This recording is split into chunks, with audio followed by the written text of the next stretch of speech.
Welcome to another edition of Strange New Pod. I'm your fleet captain and host, Julian Brown, and this episode really needed someone to belt out a fly our part then. It really did. It needed some Sulu. We didn't get any Sulu, and that's okay. I'm joined as always. Slingshots. Yes, we did get a slingshot. And he does do the slingshot in Star Trek 4. So there you go. So, I'm joined, as always, by the best bridge crew this side of a supermassive black hole, because Star Trek does love its black holes. We have Lieutenant Commander Hawk, who is still mastering the Kirk double punch. And last but certainly not least, her theories will burn a hole through your brain, or through a black hole, or a supermassive brown gas giant, until you realize that she's almost always right. It's Captain Giraffe. Welcome back, and welcome aboard. How we doing? We're doing pretty okay. I'm doing a lot better than Giraffe tonight. You're doing a lot better. Everybody's doing better than Giraffe tonight. But life is against me. What do you? I'm an true. epic hero. Like, that's all. You are a hero. For those wondering, Vice Admiral Eric is on week 2 of his Faith of the Heart tour. He will be joining us at some point when that tour is over. But as you can see, joining us on our view screen tonight and making his triumphant return to Strange New Pod via the Galileo shuttlecraft, because it did get name dropped in this episode. Yes. It's our friend and Geeks with Kids contributor, Michael Schaus. Welcome back, good sir. How have you been? Oh, I've been doing great. I'm so excited to be back here with you guys. This is fun. We were talking before we started the show. I didn't realize quite how long it had been since we'd have you on. I think it was, you mentioned the Cardassian episode, whether that was part 1 or 2, but it was before my time. It was before your time. That's true. It was before your time. So our pre-Giraffe. It was pre-Trek on the Tube every single week. Not to mention another awesome Star Trek podcast. But I think I was on an episode with you, Giraffe, at one point when you joined as a collective member. Oh, okay. Oh yeah, that's true. Pop into an episode. So that was one of the episodes I was on as well. So it's cool to see you as a regular member now. She kind of wiggled and wormed her way in. It's true. Okay. Yeah, no. She's one of us. With my dead and hungry eyes. Dead and hungry eyes. It's very true. Schaus, since it has been a little bit, I told you off mic I was going to put you on the spot a little bit. Has anything changed recently with your favorite Star Trek, your favorite character, or your favorite episode? Oh my goodness. So like yeah, you did bring that up, and I'm like, what a question to ask. It is a great time to be a Trek fan right now. Like, there's so much to be excited about. And even if you don't like every series equally, there's something for everybody. Like, we were having a discussion off mic about just about our thoughts on Picard season 1 versus season 2. And it's okay to have those discussions. And I think that's the best part, is that there's always some Trek to watch. There's always something to enjoy. I am loving the heck out of Strange New Worlds right now. It's got to be among the new Star Trek series. Strange New Worlds is definitely my favorite right now. But that's not to say that I'm not enjoying the other ones. Yeah. I can enjoy all of them. I don't think anything's changed in my overall. I've very much been like a Spock, Data kind of. Those have been my favorite characters. Totally fair. Right. And I love Deep Space Nine, still my series to go to. It's the wormhole in the background on your pixel art, right? Yeah, pixel art wormhole right there. So yeah, I mean, it's just such a good time to be a fan. It really and is. To enjoy this stuff, right? And I'm so glad that I get to chat with you guys about this amazing episode. Yeah, man, you picked quite the episode to come back and chat with us. And like I said, it has been too long. This week, speaking of amazing episodes, opening up new hunting grounds, the Enterprise is decimated, and it's really decimated if you see it at the end of this episode. They're going back to Starbase 1. It's decimated after a surprise Gorn attack, surviving the initial first few attacks thanks to La'an's previous experience with this vicious hunter race. How is Enterprise and crew able to survive this kind of cat and mouse chase that took place during the episode? Which crew members came in very clutch? And just how good of a teacher was Hemmer to Uhura while trapped in the cargo bay? We break it all down, but first, tonight happens to be a very special night for the podcast. Episode 85, this is episode 85, marks our 2-year anniversary. This is our 2-year anniversary show, and later on in the mailbag, we'll be hearing from some of our collective on this, but I wanted to ask each and every one of you real quick, and Twitch, please feel free to answer as well. If you didn't add it in the mailbag already. What is your favorite Strange New Pod moment in these past 2 years? What have you enjoyed the most from us? And Schaus, I know you listen to the pod and you've guessed it a few times. What is your favorite Strange New Pod moment? You know what? It was actually fairly recent. Ooh, okay. You were at the premiere of Strange New Worlds, and you were live streaming from the premiere, and watching that was really exciting. Just because I couldn't be there, but I felt like I was there. I could see all the people walking around in costume and chatting with everyone who was there. So that was exciting. Like that's something that shows the dedication that you guys have to this fandom, to be able to not just sit and talk about it, but actually go out there, talk to people, get to see it first. So that was my favorite, at least over the last little bit.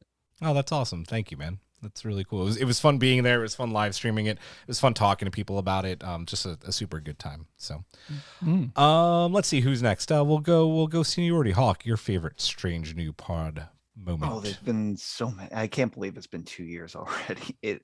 It's just crazy to think about.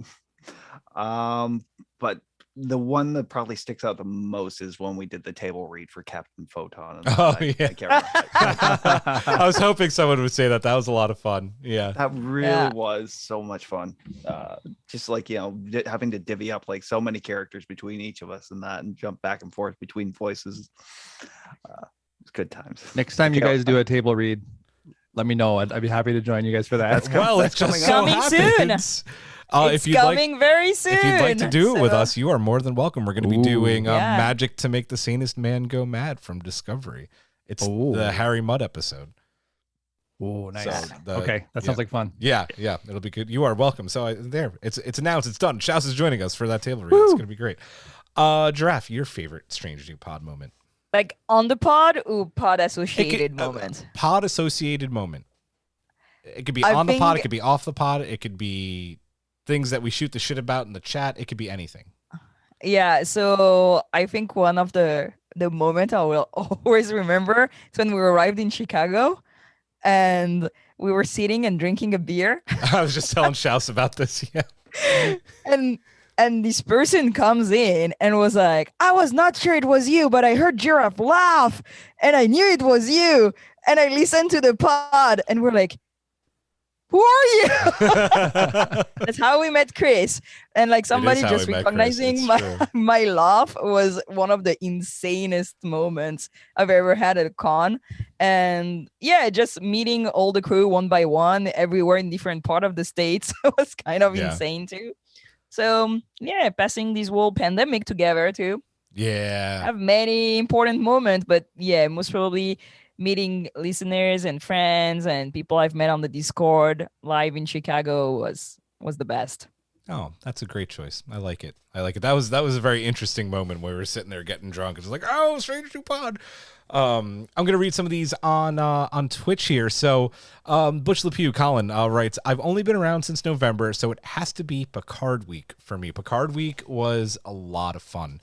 That was a lot of fun. That was great. So a lot of work. A lot of work, but worth every minute to see absolutely all the reactions to our first ever podcast festival. And we don't know when we're going to be doing another one, but don't you worry, we will be doing another podcast festival at some point. So because I would do that all over again. So much fun. Jay Crapsap writes, mine will always be the first table read that you did, which I believe was Trials and Tribulations, which was a ton of fun. Let's see. Maggie Light says, meeting you guys at my first listening of the live show in Mission Chicago. We had a couple of newbies just come up and see us recording in Chicago, and Maggie was one of them. It was so cool. Galaxy Star Queen writes, oh wow, I love everything from you all, but I love Spotted Giraffe making her theories on each episode and that she really thinks deep about them. I totally haven't been here for 2 years, so that is my reply. And I think Joe said somewhere it doesn't feel like 2 years. It doesn't. Doesn't. Yeah. But it's pandemic years. They don't really count Yeah. as Yeah, years. Agreed. Don't they? Yeah. the So, lost years. Joaquin slowly, and we're trying not to bring this up too much anymore, but says the Faith of the Heart cover was an epic moment. We don't talk about Bruno. That's our we don't talk about Bruno moment anymore. Galaxy Star Tweet says Picard Week definitely was fun. Talix, Chicago. This is going to be kind of an obscure answer for me, but I still when I think about our pod, I think our most memorable episode, at least for me, recording and being just like I think a very important moment for this podcast was our deep dive and review into the Deep Space Nine documentary. I think that was a really important podcast, and I think everybody had something really important to say. And if you haven't listened to that, I highly suggest you go back because I think it is, if not our best episode, one of our best episodes. So, and then listen, meeting so many of you in Chicago was dope. Like that was just so much fun. Like I'll never forget that. So thank you all. Thank you for supporting us for 2 years already. As we were getting ready for the pod, we got another patron. Like your support Yeah, I saw that. continues to just blow our minds.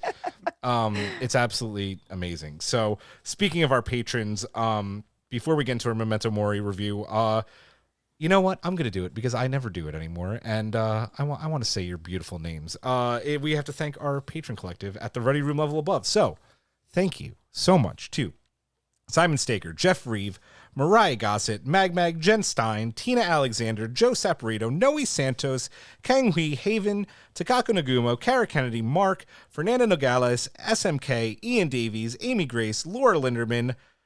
I'm just going to say Reasonable Stranger because I don't like the new name.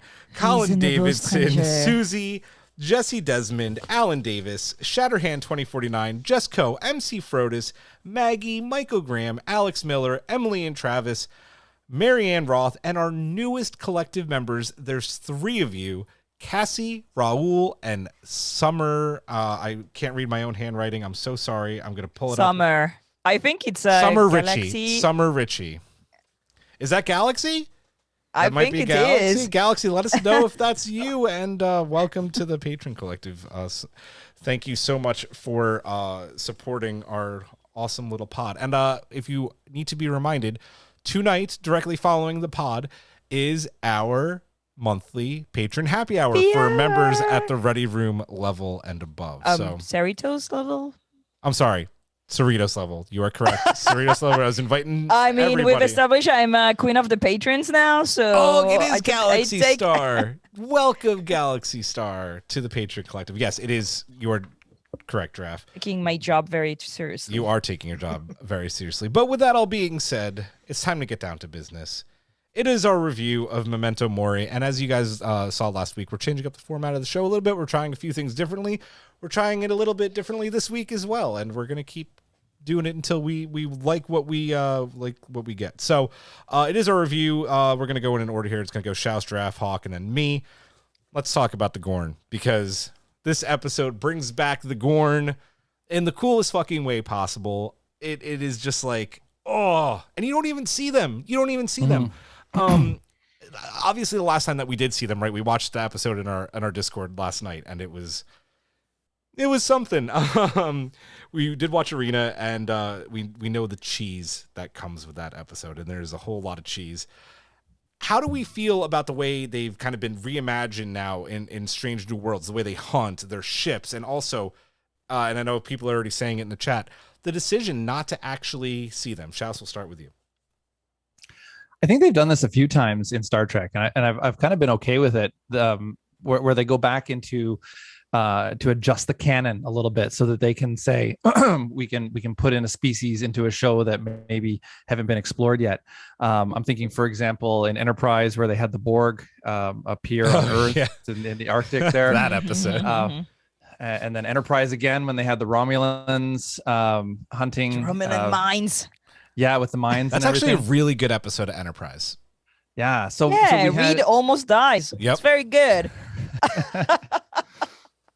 Yeah, that's where they were trying to get rid of the fire, right? That was on the outside of the ship or something. I'm trying to remember. There was a mine. There was a mine on the ship, and it was attached to the ship, and it went through Reed's leg, and they had to like detach the whole plating. It was wild. Yeah.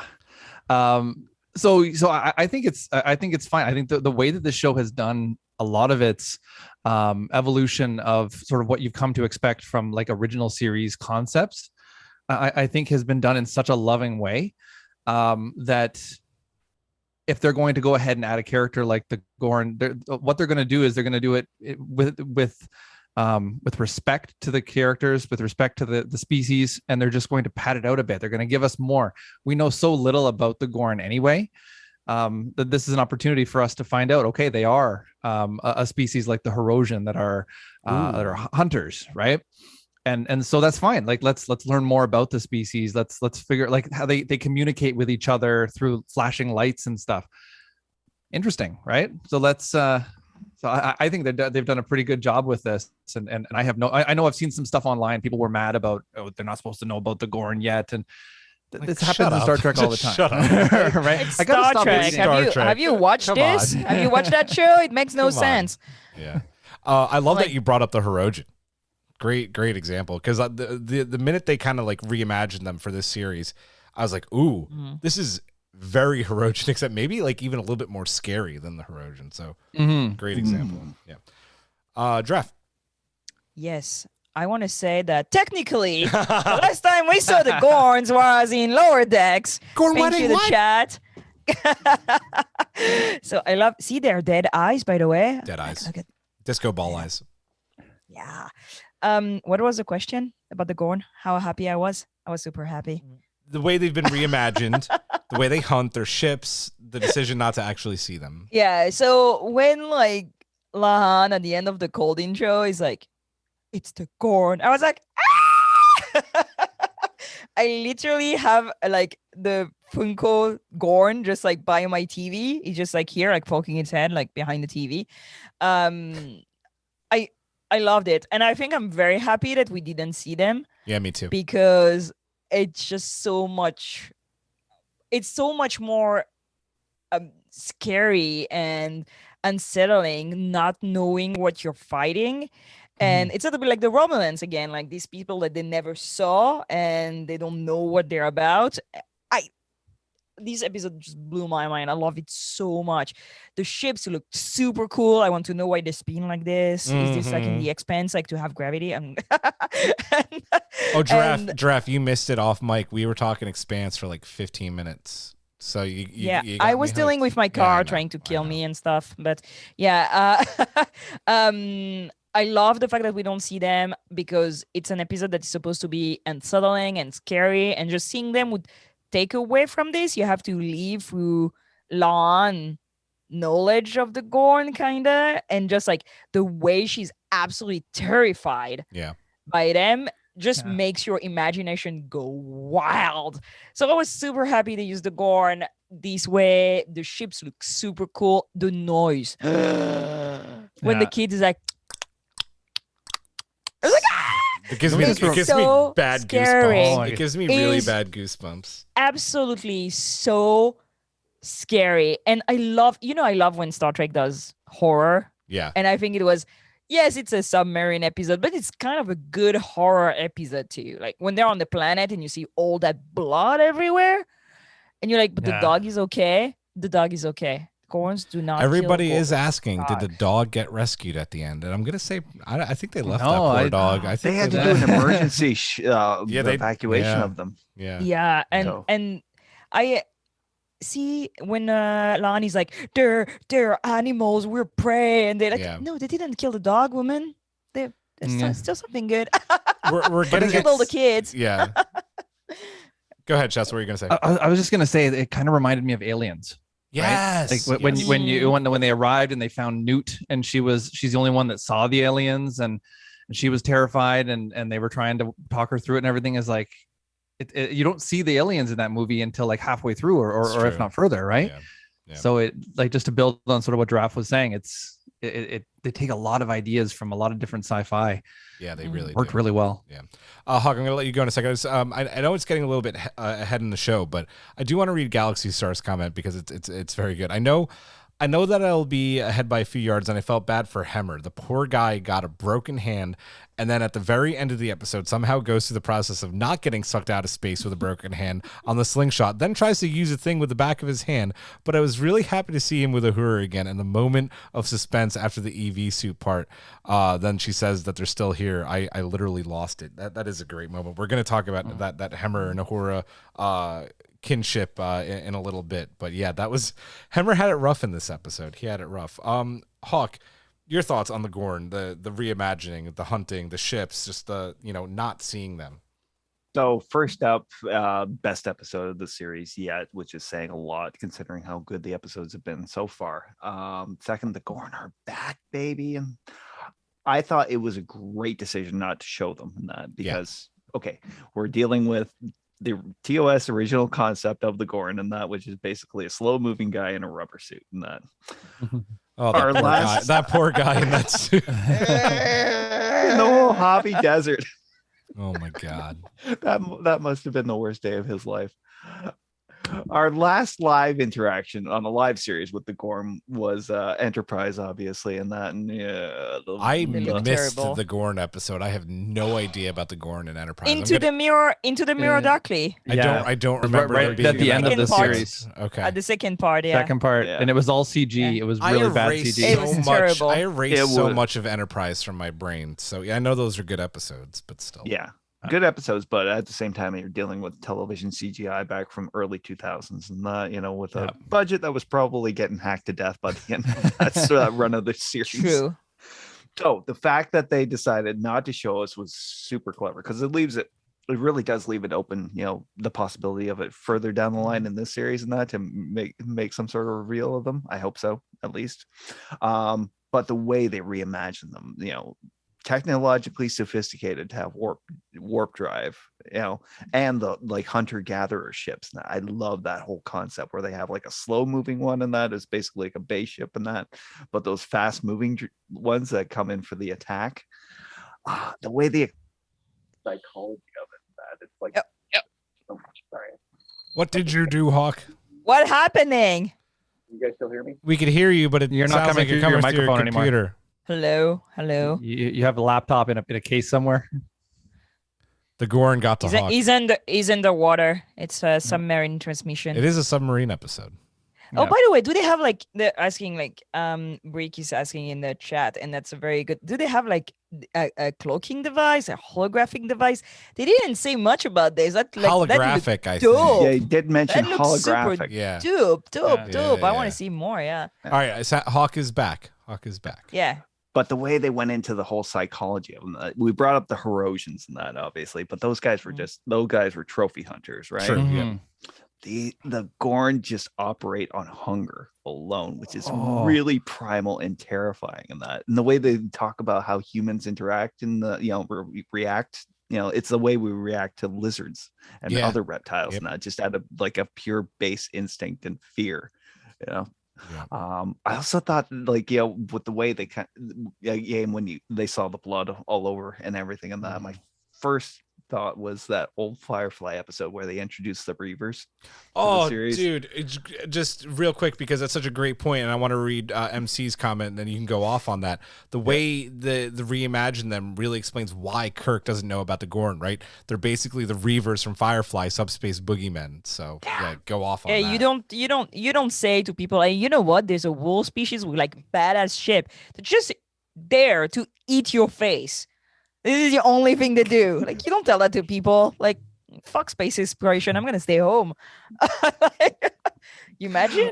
You may be eaten. It's like written in your like Starfleet contract. That's not in the pamphlet, though. That's not in the pamphlet. Nope.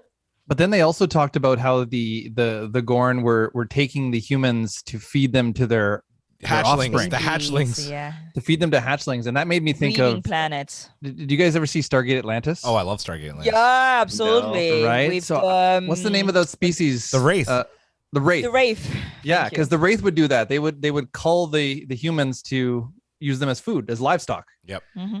And it's like we haven't seen that a lot in Star Trek. Yeah, it's true. Yep. Hawk, did you have anything else? Just to reiterate, like with how they comparing it to the Reavers and that, because there was even the crew in the Enterprise was asking, nobody's actually seen a Gorn in that, and it's like there's a reason no one's actually seen a Gorn. Lots of people have seen the Gorn. Again, probably lots of people saw the Reavers too in that, but the reason nobody nobody knows what they look like is because the people who actually met them never survived. It's true.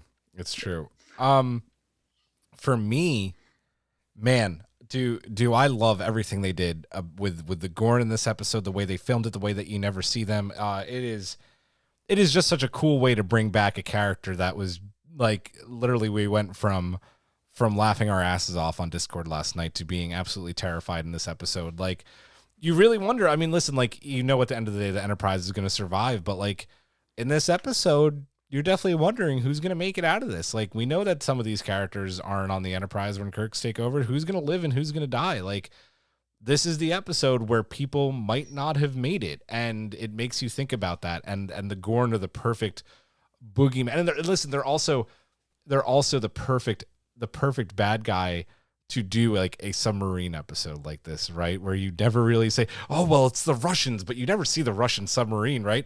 Or the Russians in the submarine. You see their sub and you see some like missiles being shot, but you never see them. You don't see the Gorn. And I love that we don't see them. And listen, they can come back in another episode and we could not see them and I'd still be happy. Like, don't let us see them till like the end of season 2. Make them scary as hell. And when you do finally show them to us, give me nightmares that night. Mm-hmm. Like, give me nightmares. I want nightmares. I loved what they did with them. Their ships were awesome. And listen, for the sake of entertainment, their ship imploding when Pike was like, we're going to go deeper and they're going to follow us. Like, that was like a really cool effect too. Cause listen, they're hunters and they have these great ships, but they're not the Enterprise. So I really liked what they did. I found that a little bit like, when he's like, she will hold. I was like, that's a lot of fucking faith, man. He's got faith of the heart. He's got faith of the heart. So you imagine like, oh, we're gonna like throw the car off a bridge. It will hold. I was like, no, it's not gonna. I don't want to know. Listen, do we really have to test it? MC picking up on my slight Hamilton reference, which was unintentional. I'm going to say is intentional for the love of it now. Anything else on the Gorn before we move on to La'an, who is kind of the star of this episode? I just want to say that I'm pretty sure Arena was terrifying for people that watched it in the 60s. In the 60s, yeah, I know. I made that comment. No, it's true. No, it is true. Yeah. In the Mirror Darkly, like when the Gorn like is literally like stalking Archer from the Jeffries tube, it's pretty scary. And I remember being like absolutely scared out of my mind with some stuff I was watching in the 90s. And now when I rewatched it, I was like, it looks so fake. Yeah. So, I mean, the Gorn are going on with the years, and that's beautiful. Yeah. Give me more. Let's talk about La'an, right? Because every single episode of this series so far has done such like a great job putting the focus on one of these new characters or on a specific individual character. And of course, this week, La'an noonien-singh, she is the lone survivor of a Gorn attack. She makes this known, I think, every episode so far. It's absolutely a horrible story. How do we feel about the way that she reacted this week and how she not only spoke to Pike in those like initial few moments when she's like, it's the Gorn, fucking listen to me or we're all going to die. But I feel like she also helped him make some pretty difficult decisions. Schaus, go ahead.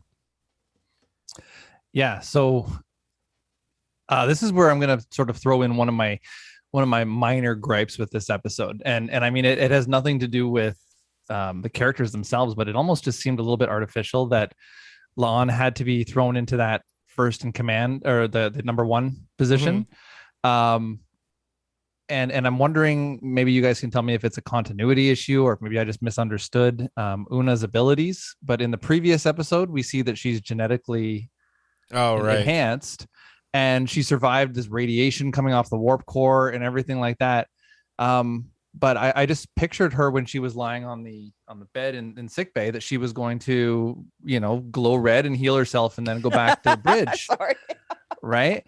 But she didn't. And I felt like it was a way to write her out of the episode so that we had to give La'an a more important role on the bridge, which is fine. I just felt there might have been a different way New to number one.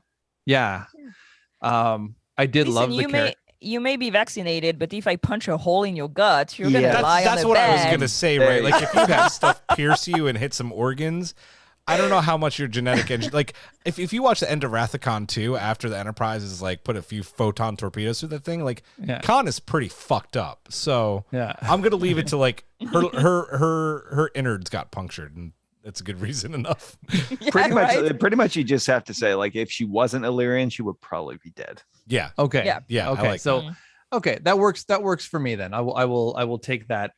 But to go back to your question about sort of like her and her development as a character and her growth, especially with Pike, I loved it. Like she's quickly becoming my favorite character on the entire show. There's just something about that sort of rough exterior that she displays. I feel like there's a lot more to her, a lot more going on with that character. And you know, she even the first couple episodes, she's like, no, I don't need a sedative. Just give it to me. You know, like she's trying to be really tough because of what she's gone through. And so she's going to have to open up a little bit more. And, you know, through her interactions with Spock in this episode, I think that's going to happen. And so I'm just a huge fan of that character right now. And I think that it's working really well. Nice. Giraffe. I mean, again, you're not there in The Expanse, but Kamina drummer vibe. You lied to me. You lied way. to me. You told me that she was going to be introduced in like episode 7 and she never showed up. No. I was talking about Bobby Draper, not the same person. All right. And she introduced in episode 1 of season 2. So it's coming. Right. It's coming. Yeah, she's my other space wife. I have many space wives, but oh my god, the moment, every single moment where she talks and she has like this fear in her eye and her bravery at the same time. Oh, it was a masterclass. Again, the moment where she's in the tube or whatever they call that, and she's like, it's the Gorn, and you see Una's hand just like grabbing her by the uniform and like dragging her inside the ship. The instant freeze that she has because she's so scared is incredible.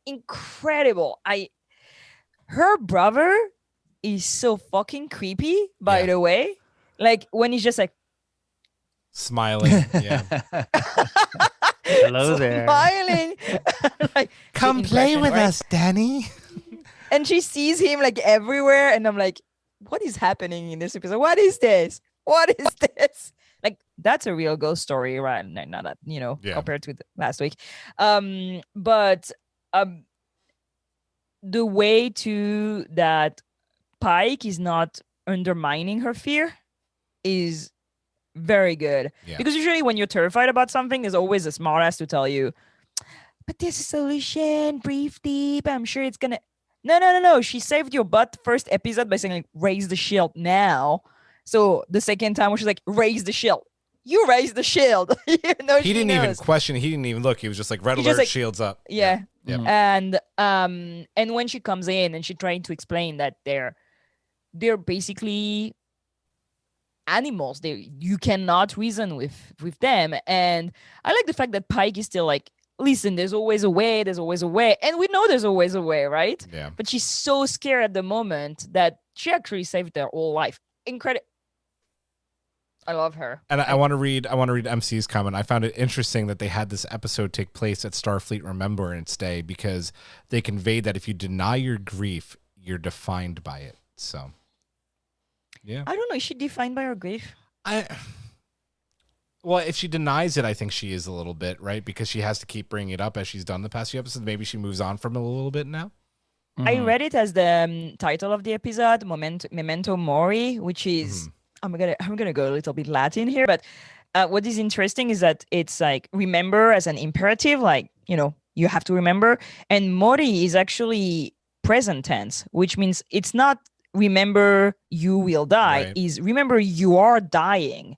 That it's something that is always happening to you, and that, you know, Remembrance Day, but someday you're gonna be the button in somebody's shirt. Right. So you want people to remember you too when you're gonna be gone. And I think it shapes the episode in another way.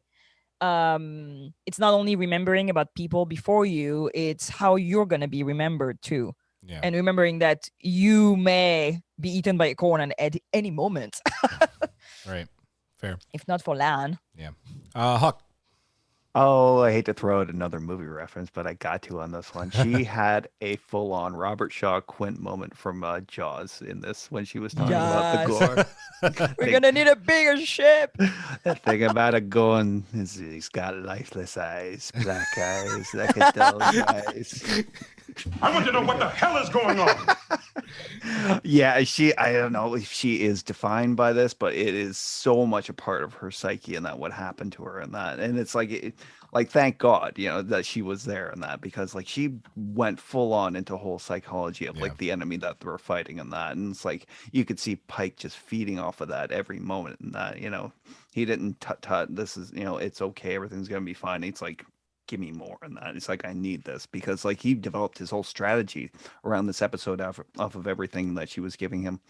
So like we wonder if, it's like we talked about grief in that and we compared it to Kamina Drummer in that, but God, like, after this episode, I'm thinking she's more like Amos in that. Now, I know you're not that far in that, but you're gonna Amos? find out what that means. Can you? Yeah. You can but see a different that, right? reaction to the situation. I'm like, maybe I can see something.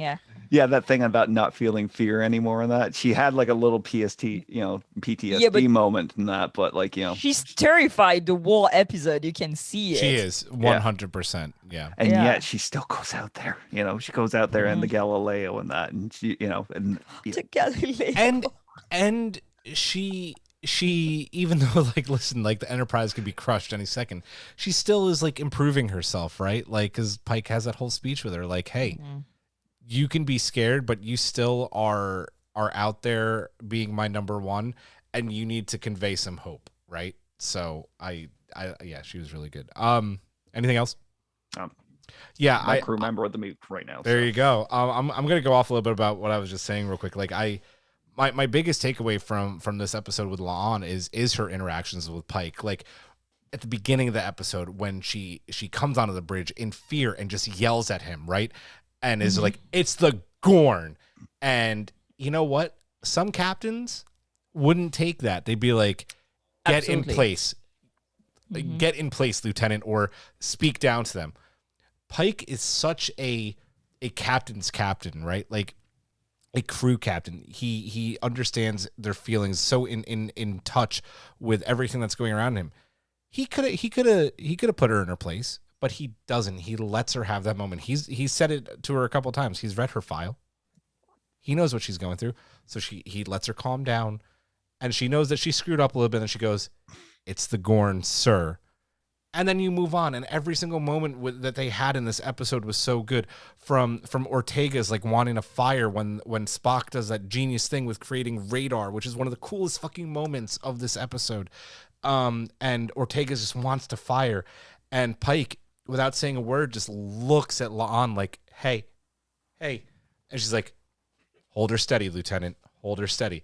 Like making her a better number one in the moment. And later on also like reassuring, even though they don't all necessarily believe it, when Pike says she'll hold, I believe, Enterprise, and Ortegas again is a little nervous, and La'an's like, she'll hold, Enterprise will hold. Like La'an grew so much in one episode of this show. It's so goddamn impressive. Like I don't know if actually she's my crew member of the week, and we'll get to that later, but she I just love everything that she did in this episode, especially when it came to interacting with Ortegas and Pike on the bridge. Let's move on. Speaking of the Galileo, later in the episode, La'an and Spock do take a shuttlecraft to try and gain some intel or some kind of advantage over the Gorn, right? During the scene, Spock mind melds with La'an. This is the first time I think we've seen Ethan Peck as Spock do a mind meld.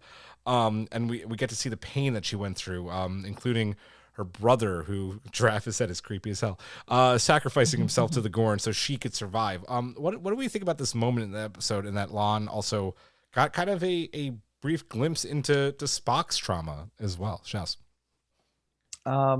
Quick question: how come if they are so deep into the gas giant that the Gorn ship is getting squished into a cube, why was the Galileo okay flying around? Starfleet uranium, baby.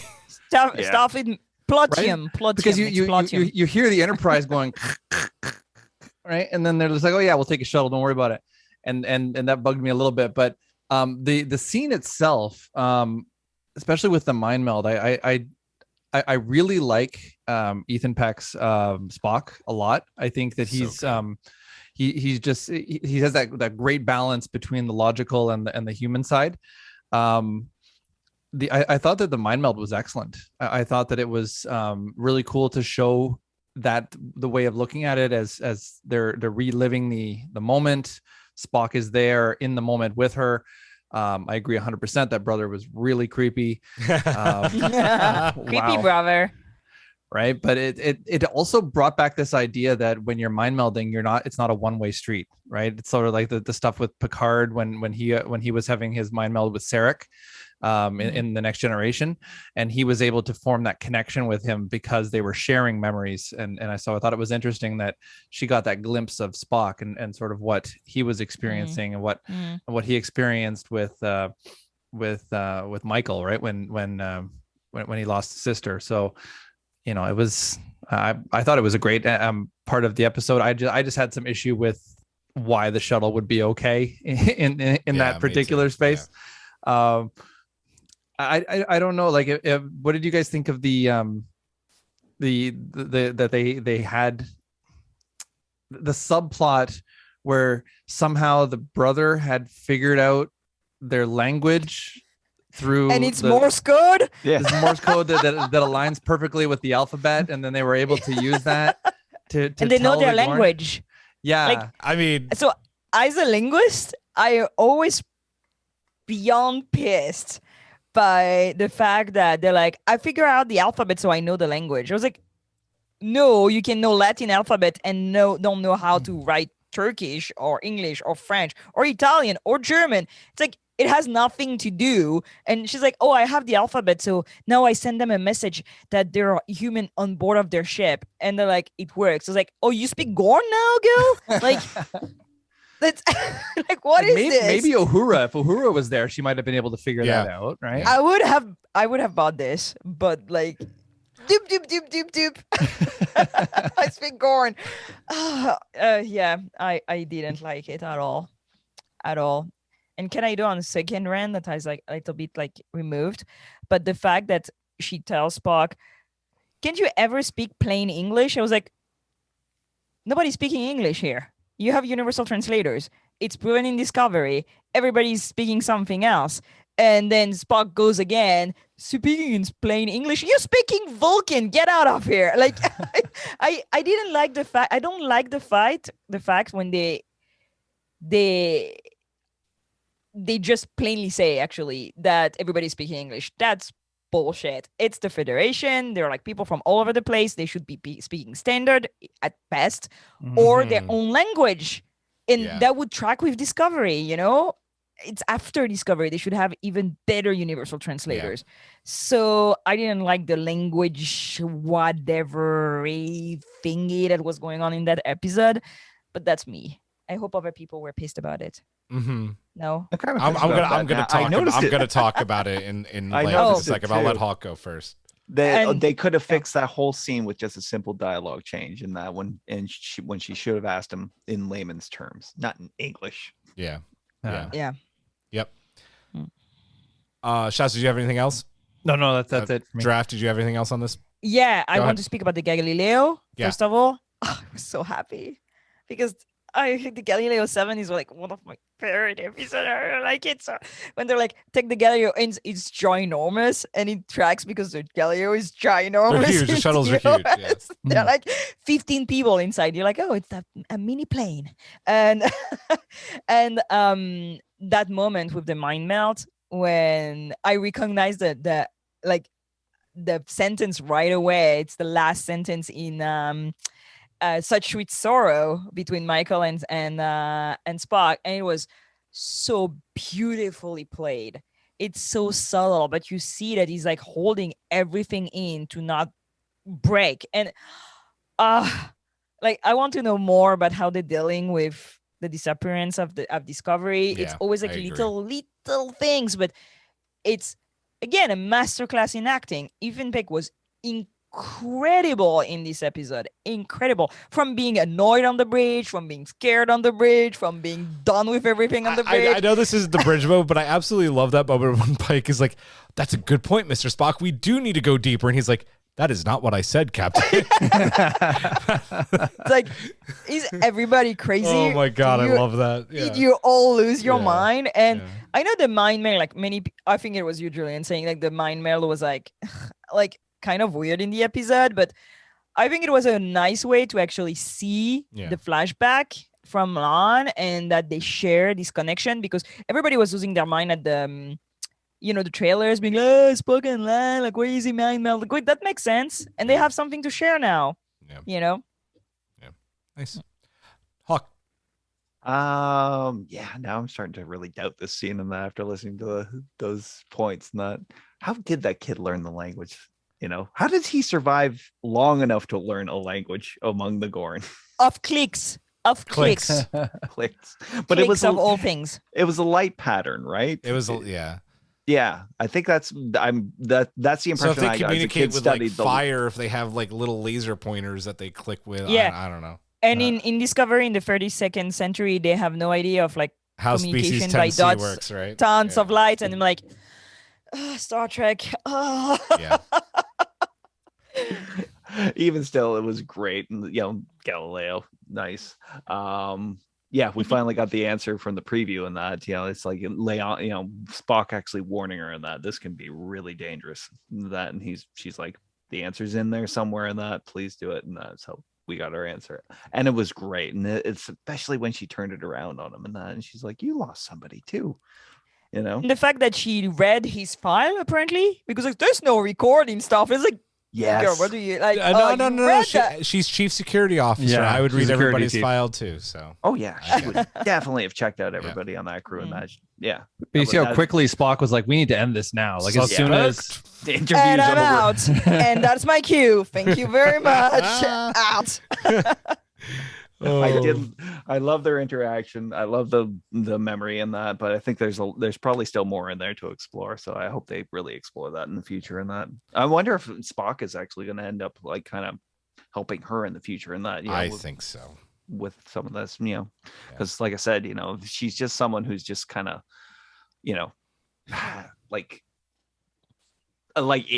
again, like Amos and that, who is just like, what happened to them as a child, and that has pretty much defined them. And it's like, turn them into maybe a bit of a psycho in that. Yeah. I really hope that it's Spock who kind of helps her like kind of become more of a whole person.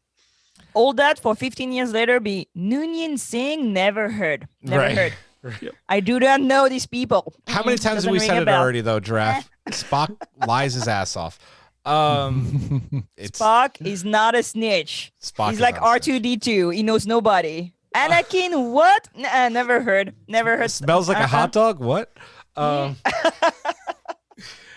So I've had like, I've had like 5 or 6 people either hop in my DMs or text me directly and being like, holy fucking shit, this episode was so good. It's amazing. Like, it's the best episode of Stranger Worlds so far.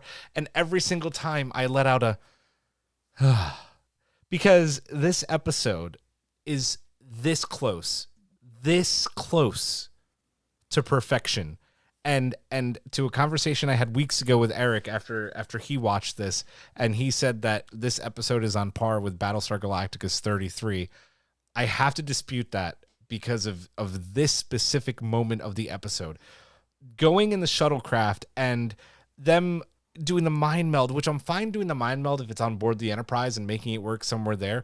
But then to like do the weird flashing and have them blow up the ship, it's all pointless because they still would have used the black hole to get away and they wouldn't have been seen, right? Like they still would have been able to do the trick without the mind meld and without the shuttlecraft. So the scene is absolutely pointless. And for a submarine episode, like to go away from the ship, right? And to have moments where we could have had more Pike and we could have had more La'an moments and we could have had maybe some more Hemmer and Uhura and maybe see more of the mess and sickbay to like take us off of the ship was super disappointing and didn't work for me at all. And this episode is still like a 9, right? Like I'm going to just go into my rating right now. Like this episode is like a 9 or a 9.5. But like to this could have been a 10. This could have been a 12. This could have been one of the best episodes of Star Trek of all time and one of the best episodes of sci-fi of all time. But to take us off of the Enterprise, really just like, why do this? It is just so unnecessary to the plot of this episode. It's like with Mbenga, it's just like it's introducing things that they're gonna use in another episode that she knows about Michael. Yeah. And I mean, I had to rewatch the episode to be, why are they going in the shuttle again? Oh, they need to go out to see if it's safe. And I'm just like, yeah, it's a probe. It just, but yeah. Yeah, the language thing bothered me more, Yeah. to be honest. And listen, like that is my only gripe with this episode, but it does take it down like a huge notch for me because this had that opportunity to be just absolute perfection, and it just takes just like, oh, why are you doing this? And it makes me think more instead of me just being fully committed to the episode, and that's what kind of drove me crazy. Let's move on right to Hemmer and Uhura, which were kind of our. Does it not look a little bit like the Gorn in Hawk's window there has something to say? I think the Gorn has a lot on his mind. the Gorn captain has something to say. You want to say that he's done with this spacism that Starfleet has against the Gorn, that they have a culture, and yeah, they eat humans, but they are people too. Yeah. Joaquin slowly, they could have put the one-on-one La'an and Spock stuff in a Jeffries tube and kept it on the ship. Yeah, they were like, sexy. They could have gone to an option. Spock is already too sweaty. Get him out of the bridge. Like, let's move sweating on all over the place from a hot ass planet. Hey, Vulcans have sweat glands, okay? Glands. Hemmer and Uhura, right? Despite so much going on this week's episode, they were kind of like the B-C plot. They're trapped in the cargo bay. Things are going to explode. What did we think about their chemistry and their reactions and Uhura's trip down to engineering? Schaus. Yeah, that was fun. It was a good little side story. Along the lines of, I think one of the episodes I was bringing up pre-recording is when we were talking about this. There was a Deep Space Nine episode where they were in a gas giant trying to get away from the Jem'Hadar. And yes, there's this sequence in the galley where they're trying to defuse a photon torpedo that hadn't detonated. Yep. And it reminded me of that scene. And like, I mean, Uhura, the character development is just incredible with her. Like, I just love it every time she's on the screen. And to see some of, like, not only is she an incredible communications officer, linguist, genius, but she's also getting really comfortable with engineering tasks. Like it's really showing the wide range of that character. And then with Hemmer and his sort of grumpiness and how he presents himself to those around him, starts off as being like, well, you're not impressing me, this is not very good.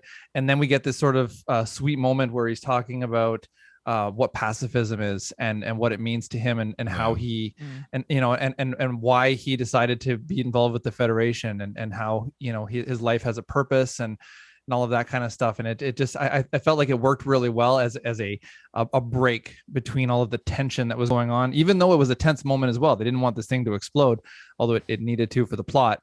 But it was I just enjoyed it whenever that popped back up into that episode. Because I was curious to see what were they going to do next, those two characters. Nice. Giraffe. I love the fact that Uhura is just going from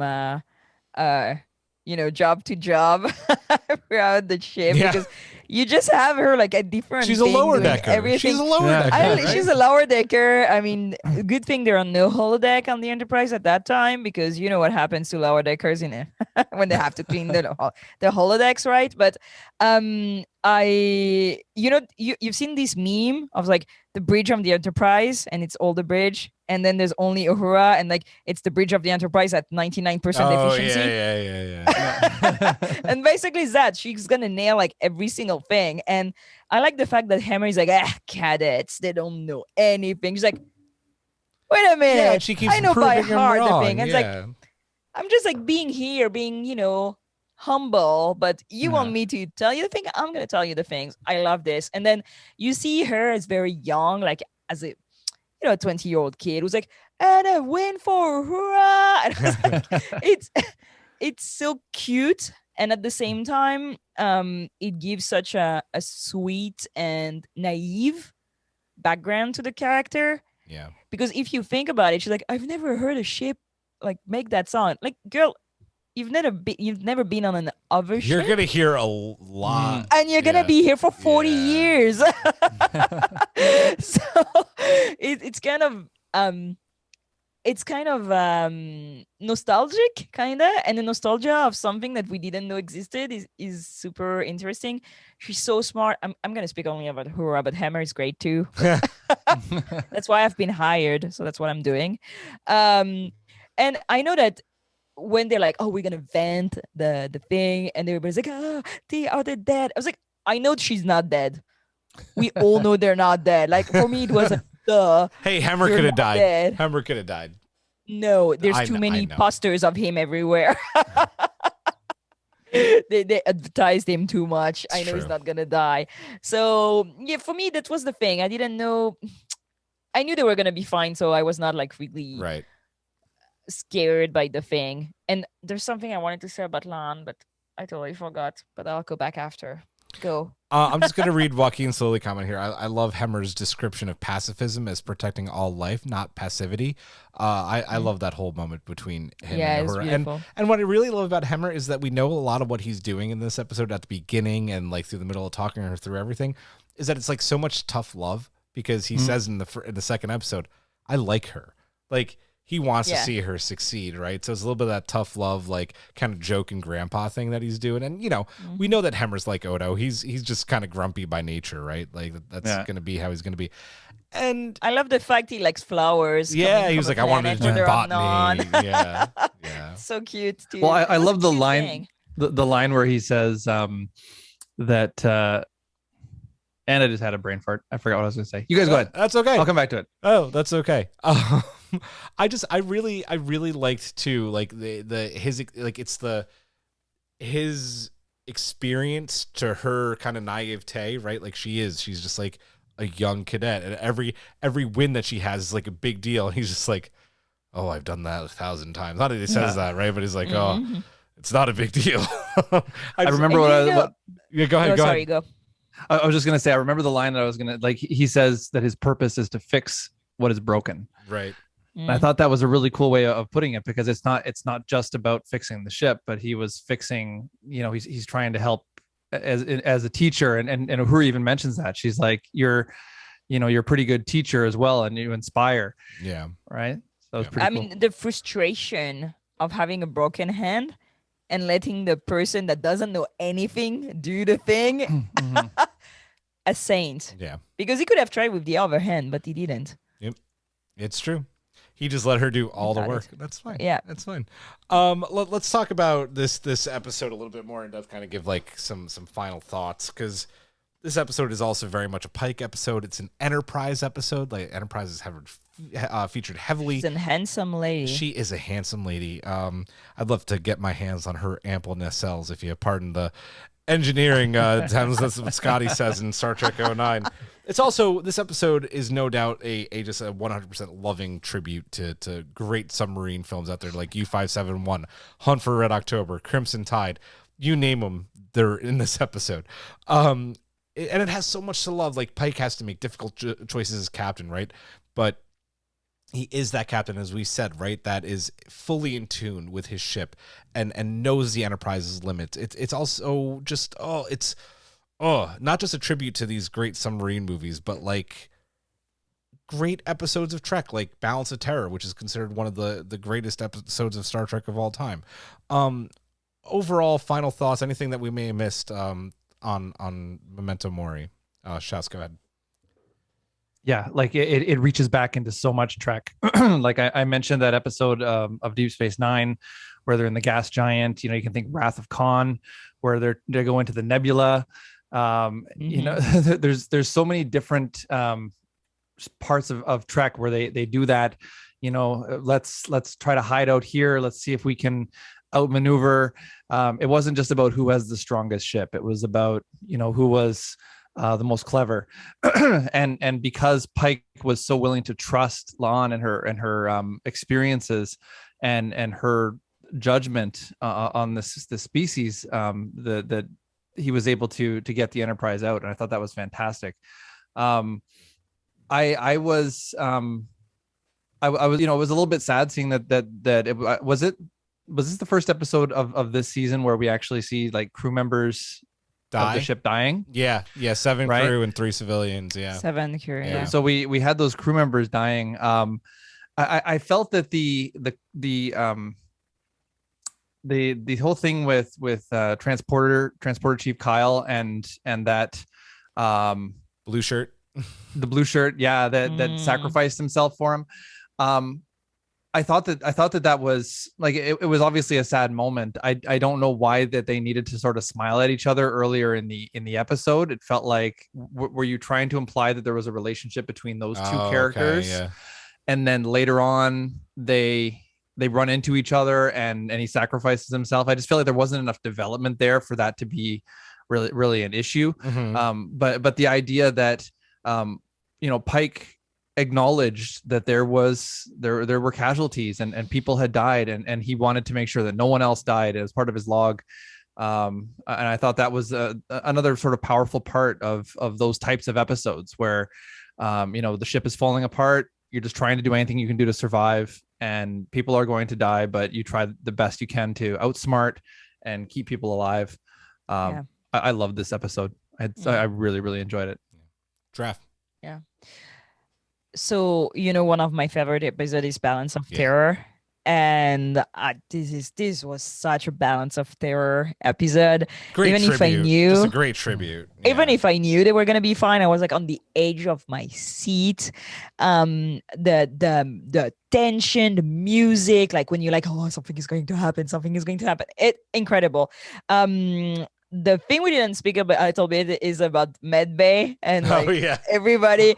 And when Mbenga's like, oh, you're into archaeological medicine. I lost it. And they're like, oh, we're gonna sew people. And they like don't know how to do it. And it's kind of interesting. It's, you know, it's something you need to learn to do, or you're unable to do it. And it's incredible. That moment is so, when you don't have all your gadgets, are you still a good doctor? Right. I have to say, I love that. I love that moment, right? When they're talking to Una about her options, and Chapel's like, here, septic shock is like throwing up something out of your mouth. Giving birth out your mouth. Giving birth out your mouth. Una's just like, who says that? She's like, me?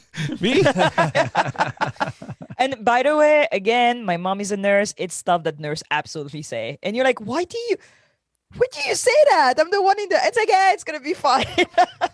So that moment was kind of, I liked it. I like the whole, like, how are we going to do medicine in the moment where there's nothing? That's what they're field doctors, because you need to be able to fix somebody even with nothing, like a box cutter and a needle, a plastic tube.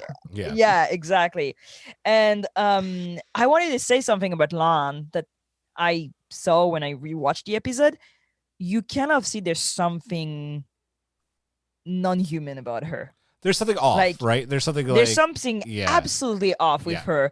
At certain moment in the shuttle, when she gets like you see like Khan, like the determination. Oh, I get so much Khan from her. I get cold eyes suddenly, and it's very on purpose.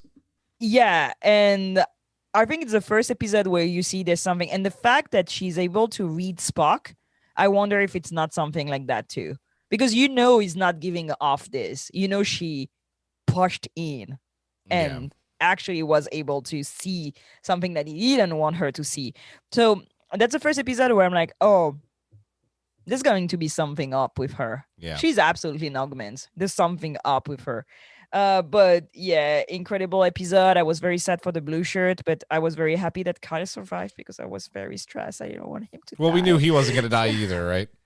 I don't know. I was not sure for this one. Maybe I it's was not the same I was not Kyle. Maybe it's not. Because the same yeah, maybe Kyle. it's the TOS Kyle, but maybe it's not. And then they were gonna they blew up all the lower decks. It was like sacrifice the lower decks, and I'm like, dude, they don't even know what's going on. They don't know. They don't know it's They don't Gorn. They tell have them no anything. idea. They were Yeah. like playing cards and listening to like Klingon music, and suddenly like the whole thing collapsed. Hawk, we're talking about how the kind of final thoughts on this episode, how it's a great tribute to all the great submarine films, a great tribute to episodes of Balance of Terror. Just kind of your overall thoughts, anything we missed, final thoughts on Memento Mori. Yeah, great episode. Like I said, the best of the season so far. A great reference to all of the things you mentioned in that. The ending. I don't think we talk about enough about the ending in that, but it was kind of great because you think like the ending has to be them defeating the Gorn and that, and when and they realize towards it that sometimes the best offense is a good defense, and sometimes you got to play possum in that in order to survive, and by the way, yay science in this episode. Right. Black Like holes science. and gas Bitch. giants. Yeah. Gas giants and that, and not only that, but with the black hole and that, and using basically that reflection that happens in that. Yeah. Yeah. I'm not Yeah, the fact that the image like it bends the light, so basically what you see is not what it is. It's just a point in the moment in time that is fixed. Yeah. So yeah, kind of a mirage, kind of space mirage. Yeah. exactly kind of using using basically the Gorn's tactics against them and that, creating a fake explosion, making it seem like they were gone and that, so that once the Gorn realized that there was nothing left in that for them to hunt, they took off. The fridge So- is empty, man. The fridge Yep. is empty. Go off and look for something else to feed the hatchlings. Ugh. Oh my God. Just a great episode. I love Pike throughout the whole thing. Yes. I'm loving him in Yes. every single episode. Yes. He's just like he is a great captain. In that it's not just the affable ability and the likeness and that and the way he can just kind of hang with his crew and that, but he needs all those people and that, and he knows that, and he values their input and that. Yeah. And that We lost your sound again. Stop touching your mic. Stop touching your computer. Plug the thing in. Plug. Turn it off and on again. It's the initial dampeners. stupid. Why is He's back. Sorry, He's back. my, You're my back. stupid MacBook keeps trying to connect to my headphones for some reason. I don't know why. My AirPods. Anyway, Pike. Anyways, Pike. Yeah, he is very quickly. He may be filling in the hole left in my heart by Picard. Ooh, I like it. I like Yeah. it. I like it. Ortega's was so absolutely incredible. I loved her. She's I'm going to always talk so about good. Ortegas in a little bit. Yeah. I mean, there was no question, so I kind of like, but when she makes fun of Pike, when she makes fun of Spock, when she's like dive, She's so it good. was, it was absolutely incredible. You see that she's like, this thing is gonna break. We're all gonna die, man. But okay, sure, I'll do my job. Was it Hawk or Schaus that said we don't talk about the end of the episode enough? Hawk said that. Hawk, Yeah. I just want to read Talix's comment before I go real quick. Lon is so terrified that she can't even appreciate the fact that they got away. Yeah. This episode, oh man, the more I think about it, the more I do keep just kind of falling in love with it. So many great moments. I'm going to talk about this right now, otherwise I'm going to forget because I've told her multiple times already. But Nami Malumad, if you are listening live in secret or you're listening later, to which I know you do, I just want to say, even though you've heard it from me about 1,000 times already, this is one of my favorite television scores for an episode of all time. Holy shit! Did you just make this so intense and pay homage to so many great Trek composers and Trek episodes and Trek movies? You get bits from Undiscovered Country, you get bits from The Wrath of Khan, you get bits from Balance of Terror, just like TOS. Oh my god. I love the music more than the episode, if I'm being totally honest. It is just such an intense and wonderful score. Blown away. Pike is the man. I love him.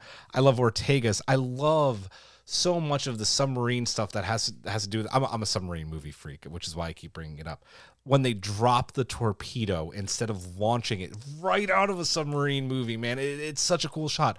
I love the tribute to Balance of Terror so much in this episode where Spike, I do this every episode. I call Spock Spike, where Spock has such a large role to play when it comes to the technology and the science, and you see him talking so much about this in Balance of Terror as well.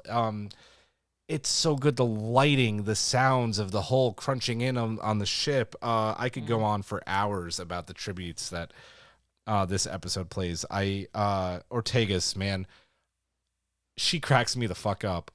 Calling Pike skipper, doing the dive. Literally, like, who would think of this in the day of photon torpedoes and phasers, right? To go bombs away. She said bombs away, people. Like, oh. She's a nerd. She's absolutely a nerd. She's into like old stuff, like like Kirk, like knowing like random fact of history from like 400 years ago. Love her. I think that's no better transition than to get into this week's. This is becoming one of my new favorite segments that we do. Our crew member of the week. Hawk, we'll start with you.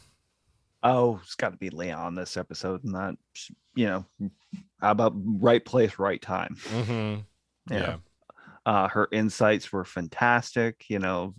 Pike, absolutely fed off of them, and then, like I said, developed this whole strategy around facing an enemy he's never encountered before, off of her recommendations, and that, just top marks to her. I hope she's not beyond repair though, because like I said, there's that darkness in her, and that's something that's kind of can be forged by like deep childhood trauma and PTSD and that, but like when that person becomes this adult and that it's like she's very focused on duty, she's and knowing her enemy and everything on that, but is there a part of her that can experience joy? This is what I worry about. Great points, great questions. Giraffe, your crew member of the week. I'm hesitating because without Hammer and Uhura, everybody would have been blown to bits anyway. So they would have like, if she was not playing with the thing, they would all be dead. And without Ortegas, they would all be dead too. Like, I think I'm gonna give it to Ortegas this week because first of all, she was hilarious. It was so perfect. The moment where she reached for the console, like incredible. And I think it was good because she brought such a balance to all the bridge scene where everybody Spock is like doing his science thing and Pike is doing his captain thing. And she's like kind of us. And she's like, yeah, I'm going to fly to a giant gas giant of death. And why not? Guy like cloud of death. Like, this is what we're doing. Okay. Right. Like, you're all insane, but you're my boss. So, and all the like crazy references. And I mean, they're alive because she flew that ship. Let's be honest. Yeah. She has a big Detmer vibe with Tom Paris bullshit, kind of, Yeah, I like true. I like the balance. She's the perfect balance between Detmer and Tom Paris for me. Nice. Yeah. Shouts, your crew member of the week. My crew member of the week, I'm going to have to agree with Hawk, and I'm going to go with Lon as well. Just because every episode I find I'm liking her more and more. And I like the darkness. Like, I can't wait to see what we learn about her as she continues to grow as a character. So even though I love all of them, like all of them, Ortegas was amazing. Pike, absolutely incredible. I'm going to go with Lon for this one. Nice. Over on Twitch, MC Froda says it's the blue shirt who saved Kyle. Crew member of the week. Oh, poor guy. Yep. Joaquin Slowly, Lon, I think for me, if she didn't catch what she said, it could have all ended badly for them. Yeah, I mean, Lon is definitely a good choice. Shatterhand 2049 minus Captain Pike, with Lon a close second. Pike's feeling a relief when he learned Uhura and Hemmer were okay. It was so powerful that I felt the same relief, even though there was no way they'd be dead. So, Jay Crabsap says Lon for me as well. So, I've been going back and forth all day. Do I give it to Pike or do I give it to Ortegas? Because Jurass got a great point. Without Ortegas, they're all dead. But without Pike having trust in his girl, in his ship, they're all dead too. Like, he knows the limits of his ship. He knows his crew. He knows how to talk to each and every one of them. And at the end of the day, having a great captain to keep everybody in line and in check and in touch with themselves. I mean, he was just so good in this episode. The way he spoke to Spock, the way that he helped La'an grow in that number one role.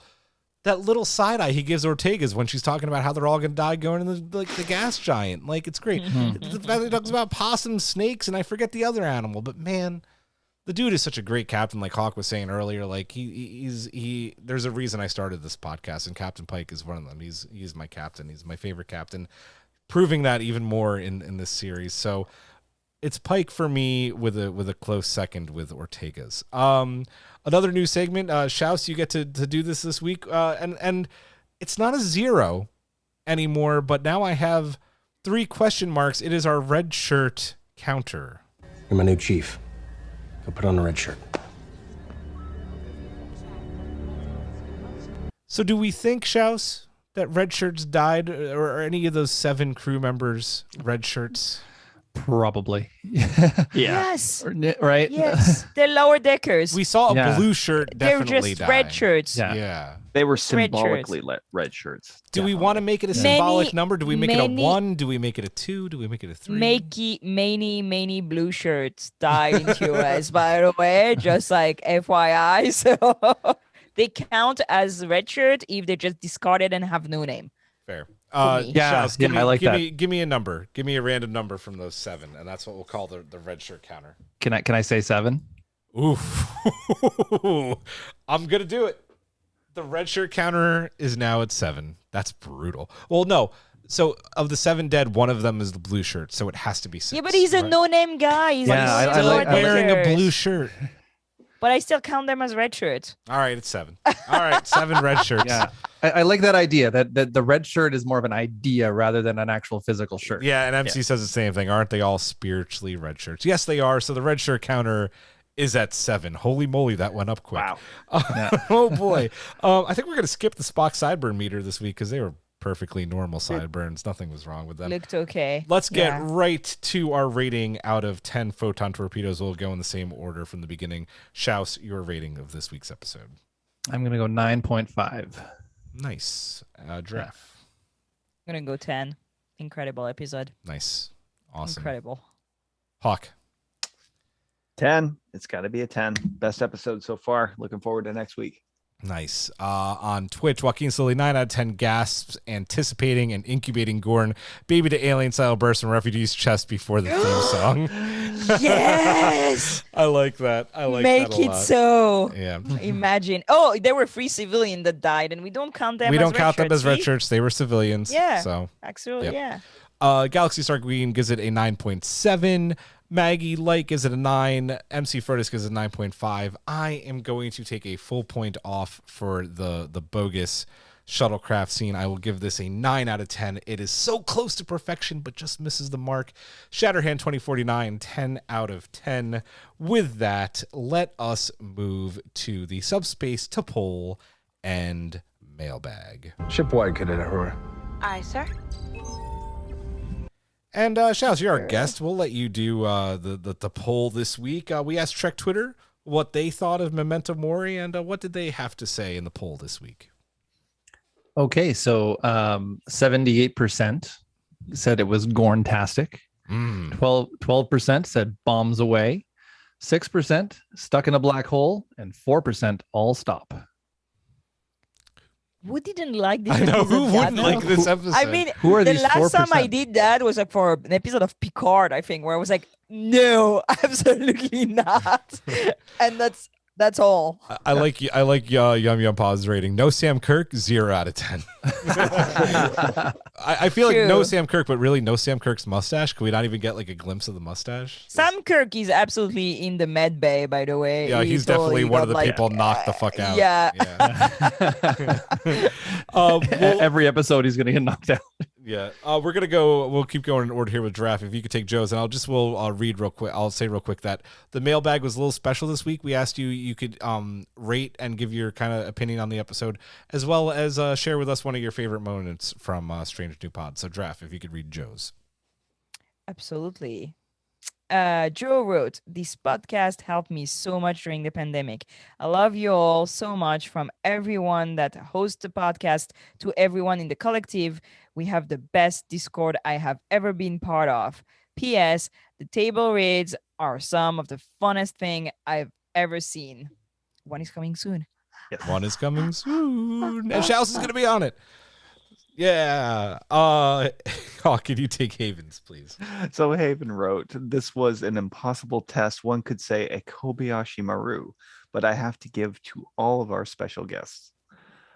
Strange New Pod has had in reverse order Matt Kaplowitz from Trek Untold, Jesse Gender, Nami Melamad, the Duras sisters, Rihanna and Ashlyn, Bonnie Gordon, Aaron Volke, Dr. Una McCormick, John Jackson Miller, Rachel Amber Bloom, and Marcy London from Discotheque Pod, Noah Averbach Katz, Patreon member Rob, Ian Lake, Christopher D. Littlefield from Open Channel Trek, Jeff Russo, Ian Alexander, Michael Schaus. Who's that guy?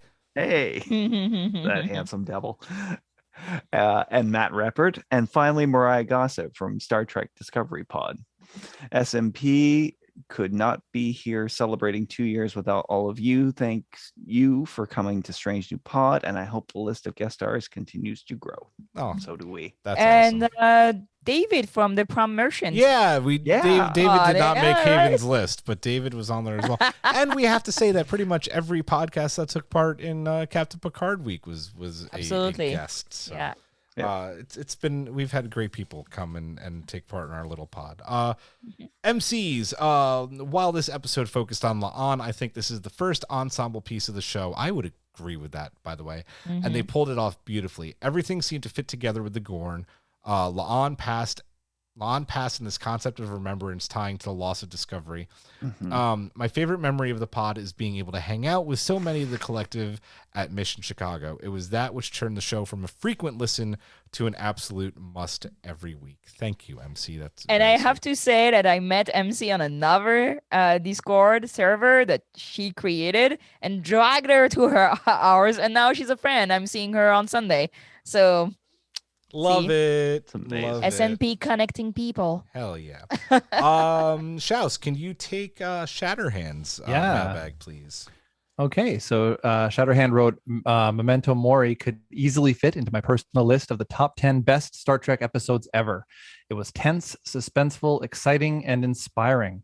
Christina Chong is the clear standout in this episode as La'an, but great performances were delivered by all. The episode was a shining example of what makes Star Trek so damn good. Nice. We're going to keep going with Colin's Dreff. You're muted. Oh, never mind. Sorry. I'm not muted. No, your mouth was moving before you start. I don't know. It was really weird. It was super weird. It's actually I'm a puppet and it's somebody else talking. Didn't you know that? So Colin D wrote, favorite thing here, we were made well aware of how brutal a species the Gorn are without ever seeing them. That's some well done narrative there. Totally enjoyed the interplay with Uhura and Hammer. How he had, there are many H. I'm French. It's very hard. How he had to trust somebody else to do the stuff for him. And Christina Chong Lan, my character of the week for sure. Her acting job was profound and superb. 9 out of 10. One objection. Since when do we have interspecies blood transfusions? You friendly retired nerds getting all up in arms here. Interspecies? Why? Una and Mbenga. Yeah. But she's I thought She's they were just- Illyrian. she's Yeah. but I suppose Illyrian were kind of human and like And they modified themselves. Like they Yeah. were, okay, see, I could see that. Okay. All right. Or maybe universal blood donor. Universal blood donor. There you go. Or Star and they Trek said it magic. was plasma. Joaquin said it was plasma Plutium. specifically, not necessarily blood. So, mhm. Hawk, Mel's. Mel wrote, this episode was an exciting intro into the Gorn, who I think we'll get to see more often. I loved how the entire crew was involved. Leon's past was more spotlight and got more spotlight, and luckily it wasn't just tell, but also show. For someone who got an F in astrophysics, Pike had some smart ideas and a good understanding of black hole physics. Did he maybe do what Bashir did and failed the course on purpose so he wouldn't appear as too perfect? Oh, I like it. I'm gonna skip myself and let you. I'll read this last one on the list, because I do have one on Discord that just missed the mark, but I'm gonna read it anyway. So go ahead and read Yum Yum Pods, and I'll close it out. Okay, yeah. One of the best episodes that Modern Trek has put out. Just wanted to shout out the music for this one because it absolutely slapped and it wasn't too overbearing.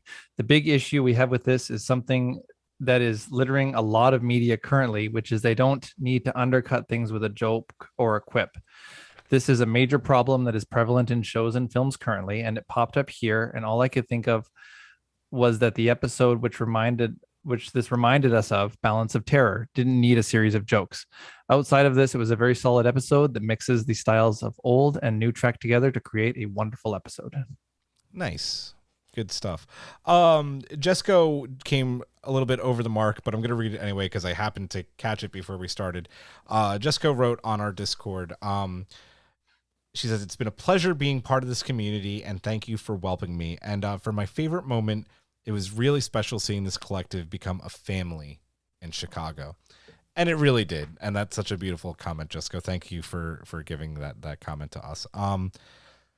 Wow, this has been a really, really fun pod. There's some really great episodes of Trek out there, and this is one of the special ones. It's been a pleasure talking about it with you guys tonight. Schaus, before we wrap up, this is your chance to plug away. What do you have going on? We know that you're a contributor over at Geeks with Kids. Where can people find you, and what do you have coming up?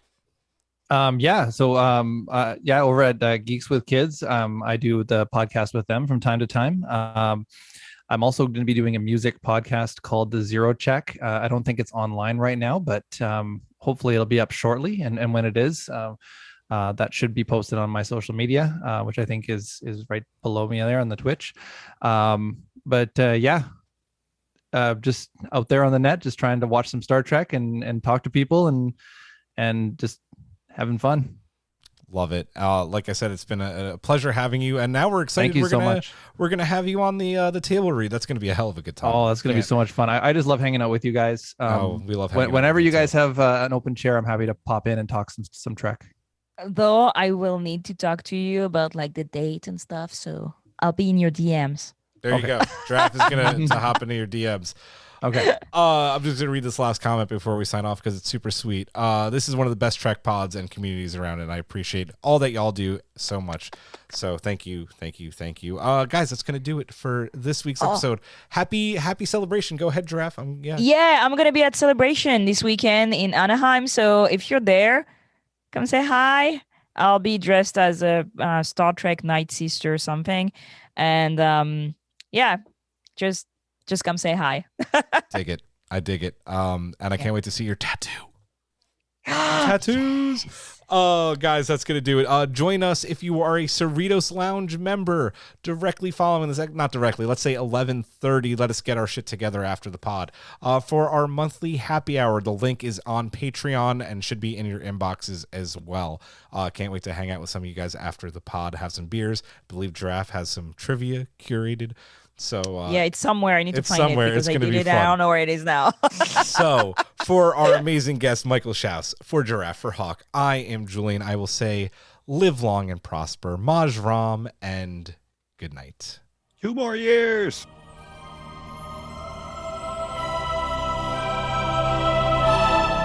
Thanks for beaming into our podcast today.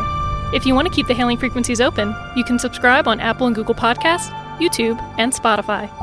Like what you hear? Put in a good word with Starfleet and leave us a 5-star review.